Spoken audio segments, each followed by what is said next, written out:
Hey guys, Ray Davis with Bridge to the Future, the show where we look at the human past, the human present, and the human future, looking for a better way forward for humanity. So today we're going to talk about the coronavirus again. There is a lot of news today about the coronavirus and the response to it. And so let's jump right into that because I have a lot to say this evening. And I hope you'll bear with me because I'm going to go some places that I don't see the mainstream media really going. And I'm also going to be honest about my opinion on things. I promise to always give you guys my honest opinion. I'm not going to have an axe to grind because of who says something or who did something. I'm going to give you my best thought on what's really going on. So today it came out that USAA, which is a bank that focuses on military and veterans, you see their advertising all over TV constantly, targeting veterans and military people.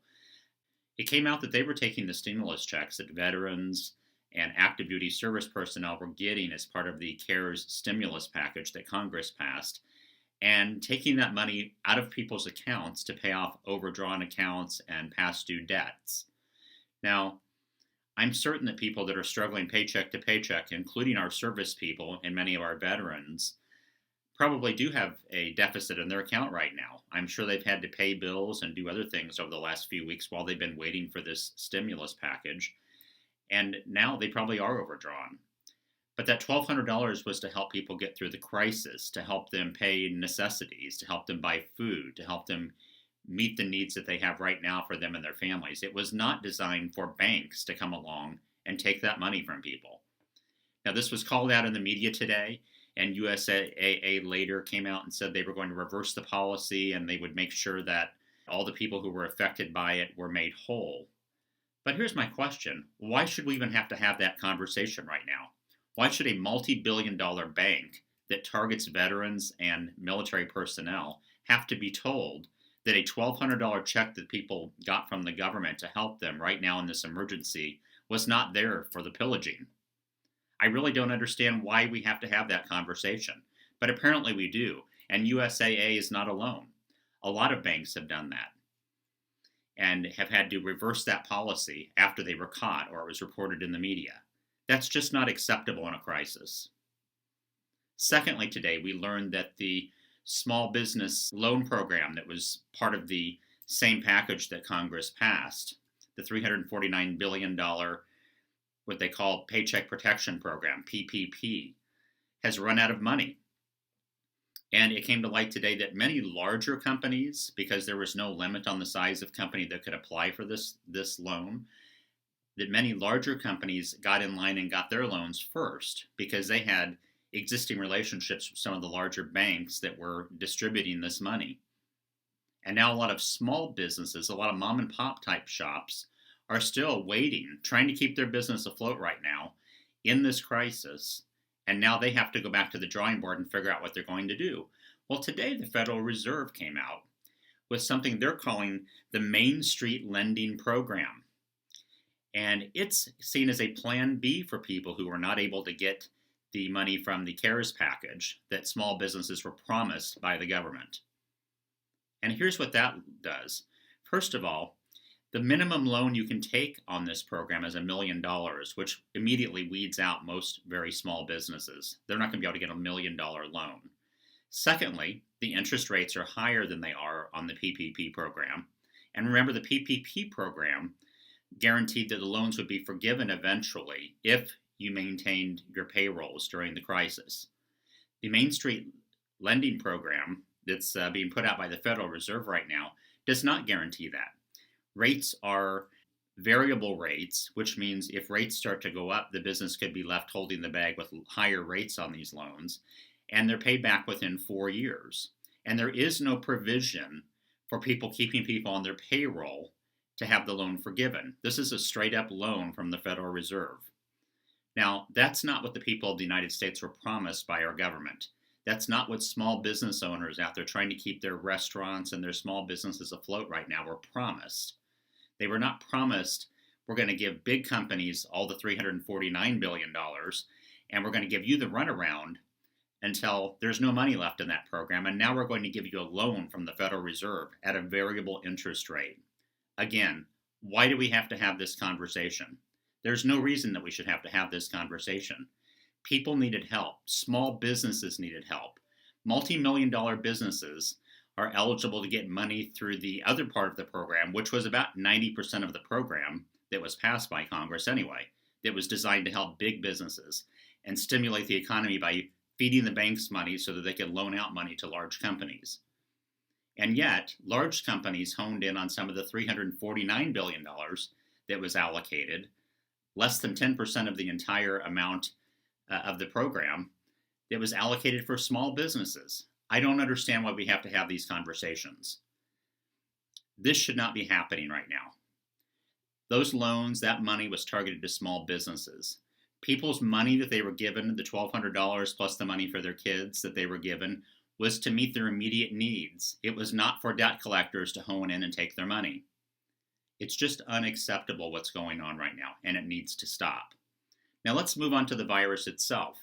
So this afternoon, President Trump announced a 3-phase approach to reopening the economy. And I'm going to give the president some credit here. I personally think it is too early to open up the economy. I think there are a number of things that need to be in place before we open up the economy. Number one is adequate testing to determine how many people have the virus. Number two is adequate antibody testing to find out how many people have had the virus and whether or not they've gained immunity from it. Those three things all, in my mind, should be prerequisites to opening up the economy. However, as we've seen over the last couple of days, there's a lot of unrest around the country about getting the economy reopened, and I think the president and some governors are probably responding to that push. Now, those are their constituents as well. Honestly, I think that we need a little more patience in this situation. I think pushing to have the economy open back up right now is a bad idea. However, the plan that the president put forward this afternoon, I think, is actually a pretty good plan if we're going to give that a try for right now. We'll see how it goes. And, everyone's reputation is on the line here in the outcome. But at least it's a plan forward, a way forward. People have been asking, when is this going to end? And I think what the president is proposing makes sense if we're going to try this right now. So basically, he has given governors the authority to slowly open their economies back up at their discretion. There are some guidelines in each phase of the process that have to be met. Have to be a drop in cases in your state for 2 weeks straight. There has to be a drop in fatalities in your state for 2 weeks straight. And there are a number of other things that have to happen in phase 1 for you to be able to begin opening other businesses that have not been included in the essential business process. In phase 2, we start to see people being able to go back to somewhat of a normal life. Restaurants would probably open again. Some businesses that handle groups of people would be allowed to open again, with social distancing in place. And one of the things they made clear about this process is that this is not saying that we stop taking the precautions that we should all individually be taking.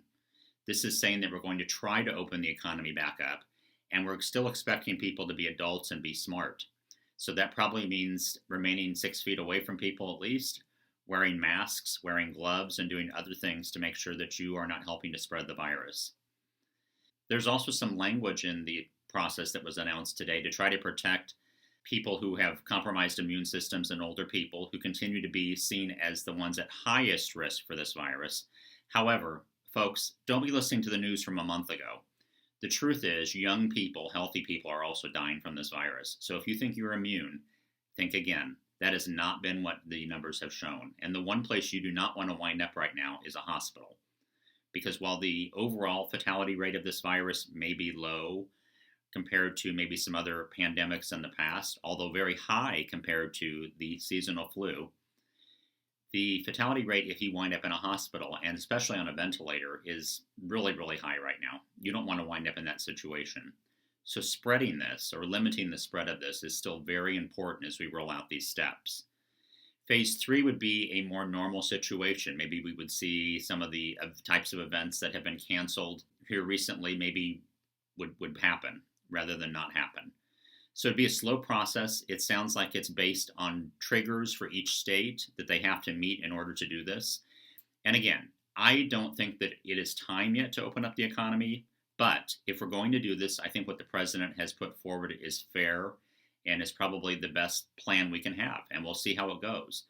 Another thing states are being asked to do is to watch and make sure that there are no new outbreaks happening because of the easing of the restrictions. If that starts to happen, we could slam the brakes on this again and find ourselves in reverse. So there's a lot of ifs about this. I'm just going to be clear and go on the record that I think it's too early. But if we're going to do this, I think this seems like a good plan to me. So I give the president and his team and the coronavirus task force some credit for the plan that they've come up with to do this. Now, I want to speak to a couple of issues that I have seen circulating around the last couple of days on the internet. And again, folks, I'm just going to be honest. I think the protests at state capitals over the last couple of days are people just being impatient. Honestly, it's not time to be protesting yet. No one has spent more time over the last 20 years, I can guarantee you, talking about personal liberties than I have. I've written about it. I've done videos about it. I've been out there on this issue, for sure. So I take a backseat to no one who believes that our liberties should not be compromised for no reason. A pandemic is not no reason. And even though we've been watching this for a month on TV in New York, there's a lot of places like my state here in Kansas where this has not peaked yet. We have not seen the outbreak yet here the way we have seen on some places on the East Coast. And if you look at the numbers every day, and I do because of this show, the numbers are growing every place right now except New York and New Jersey. Even California, which appeared to be avoiding a massive outbreak, has seen a growth in cases and fatalities in recent days. And the city of Los Angeles just extended its shutdown order to May 15th. If you look at states like Massachusetts, Connecticut, Indiana, Illinois, Michigan, you're seeing higher and higher rates of infection and fatalities every day. So while I understand the impetus for the protests the last couple of days in the state capitals, people need to be patient. This is not a normal situation. This is not your papers, please. That was done as an ordinary course of business in society. This is being done only because we do have a killer virus on the loose. Now, the other thing I want to talk about is the spreading idea, and it's one that's been around for a few weeks now, that China somehow instigated this virus intentionally to harm the United States and the West. I'm going to come down on this issue where I have come down on the Russiagate issue for 3 years. And it's not because I support Trump. It's because as I watched the lack of evidence unfold in the Russiagate scandal, I realized that the bigger threat in this situation was not anything that the Russians might have done to buy ads on Facebook. The biggest threat was having mainstream news outlets and supposedly respected news sources go on the air every night for 3 years and tell the American people and the world that a nuclear-armed power had basically stolen our democracy from us. I happen to think that there are huge consequences when you call out a country like Russia or China in that way without a heck of a lot of evidence. So my bar is pretty high. And I do pay attention to foreign policy a lot more than the average Joe. And I can tell you this, our military-industrial complex is eager to have a new Cold War, or a new hot war even, with China and or Russia. We saw in this presidential campaign Tulsi Gabbard, a candidate that was dismissed and marginalized by the establishment repeatedly, call this issue out. And it's a fact. The bottom line is that our military-industrial complex is eager to have a new Cold War, at least. The terrorist situation that happened after 9/11 has kind of died down. That is not for them a safe source of continued militarism and revenue every year. They want a big permanent enemy, and there are only 2 countries in the world, honestly, that even come close to being in our weight class. That's Russia and China. And so they are perfectly happy to have large swaths of the American people believing that Russia stole our democracy. Likewise, we have a sourceless rumor going around the internet, but being reported by certain news outlets, that China somehow engineered this virus to harm the United States and the West. Now, I don't know for sure that didn't happen, but I do know this. If you're going to make that sort of a claim, you better have a lot of evidence.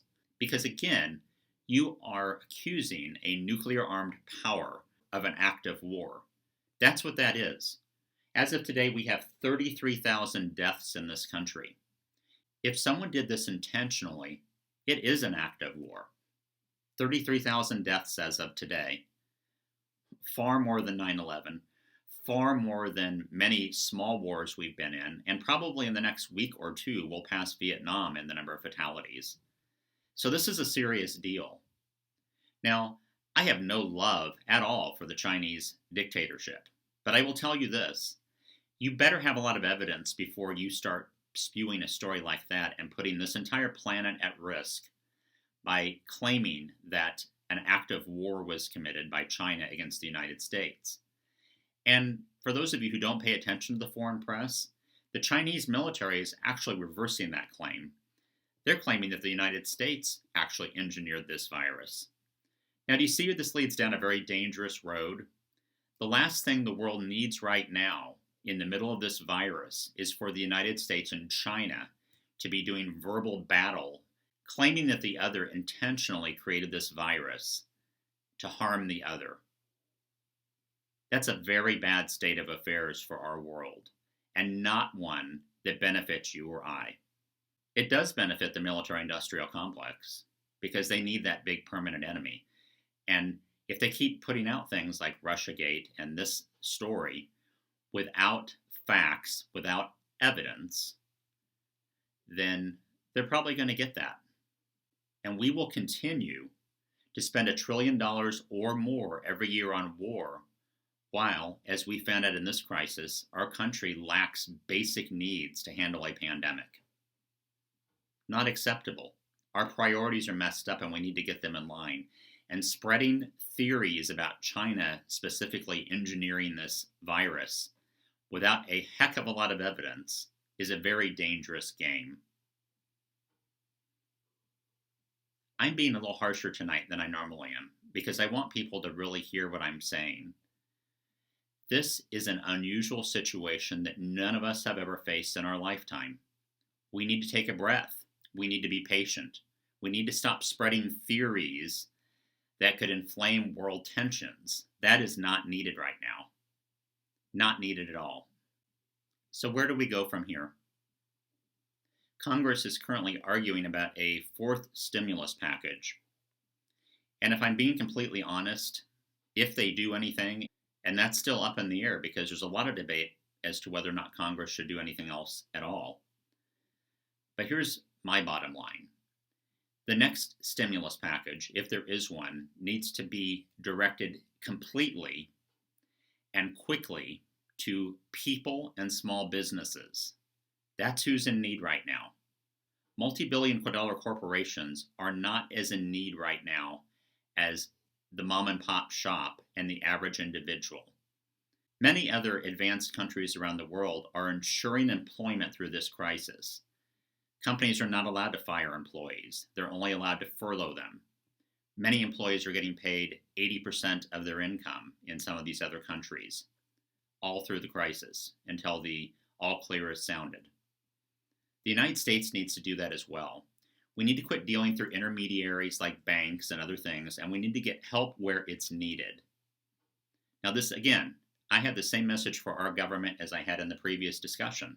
This is not a normal situation. To even put together the first package we did for over $2 trillion a few weeks ago is not exactly raw capitalism, nor is the corporate socialism that is coming out of that program. But this next round needs to go directly to people. Quit dealing with intermediaries. We don't need intermediaries. We need action that gets to the people on the ground where they need it. I believe by the end of this situation, we're also going to see that it's a very bad idea to have a culture that everyone does not have health care. Now, this has been an ongoing argument in our culture for over 70 years. Harry Truman first proposed universal health care in 1948. That's over 70 years ago, and we've been arguing about it ever since, and it's been blocked at every turn. The bottom line is that a healthy, advanced, enlightened society provides health care to every citizen. Now, people will point to what's going on in Italy or France and saying, well, look at their system. They have a single-payer system, and they're still having a lot of people dying. Yes, but no one is going to die because they don't have health care access. We haven't even seen yet how many people in the United States that's going to affect. Rest assured that it is going to affect people. Homeless people, people who have jobs where they don't have health care. Plus, we've had millions of people thrown out of work over the last few weeks. The numbers today were over 22 million people have been thrown out of work in just the last 2.5 weeks. Are all of those people still getting their health insurance through their employer? I don't know. Maybe. Maybe some are, maybe some aren't. But again, this is too much of a hit and miss system for something as important as health. And I predict that by the end of this process, by the end of this pandemic, a consciousness is going to arise that we cannot move forward anymore with a system that does not allow healthcare access to every single person. Because right now, the people who don't have access, the people who can't go and see a doctor when they need it, are walking around in society and they're spreading this around to people who do. So you're not protected by people who can't go to the doctor, who can't go to the hospital because they're sick in this situation. We need to reevaluate our priorities. We need to become an enlightened, advanced society. This is not 1900 or 1950 anymore. We need to start looking at what a 21st century advanced, enlightened society looks like, and it does not look like something where millions of people don't have health care. That's just not going to be a thing going forward. That's going to be one of the baselines, and I'll be talking about that in an upcoming episode of what the Star Trek civilization looks like. Access to health care must not be negotiable anymore.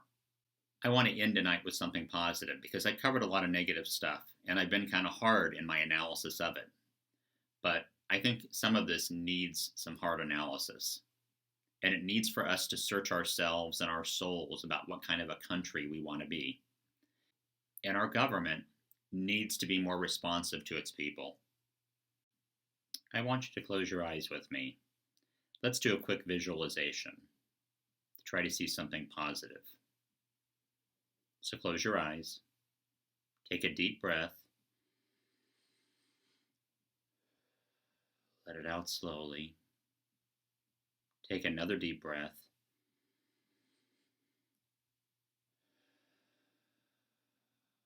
feel yourself starting to relax. I want you to let go of all the tensions, all the stresses, all the concerns that have made up your day today. Just relax and focus on my voice.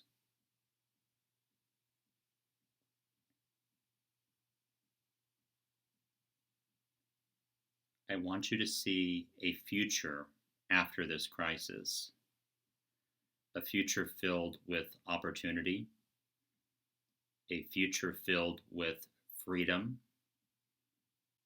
a future filled with your heart's desires. I want you to see yourself there. I want you to see those close to you there. And I want you to see how happy you all are there. Because the future is a bright and hopeful place. It's a chance to be the person you came to the planet to be. It's a chance to fulfill your economic destiny. It's a chance to have the life experiences you've been wanting. All of that is there for you. We just need to get through this difficult moment right now, and we are getting through it. You are getting through it. Good things are headed your way. Life, your life, is an exciting place to be.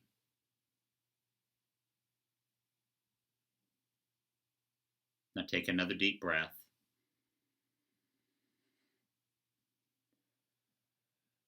And release it.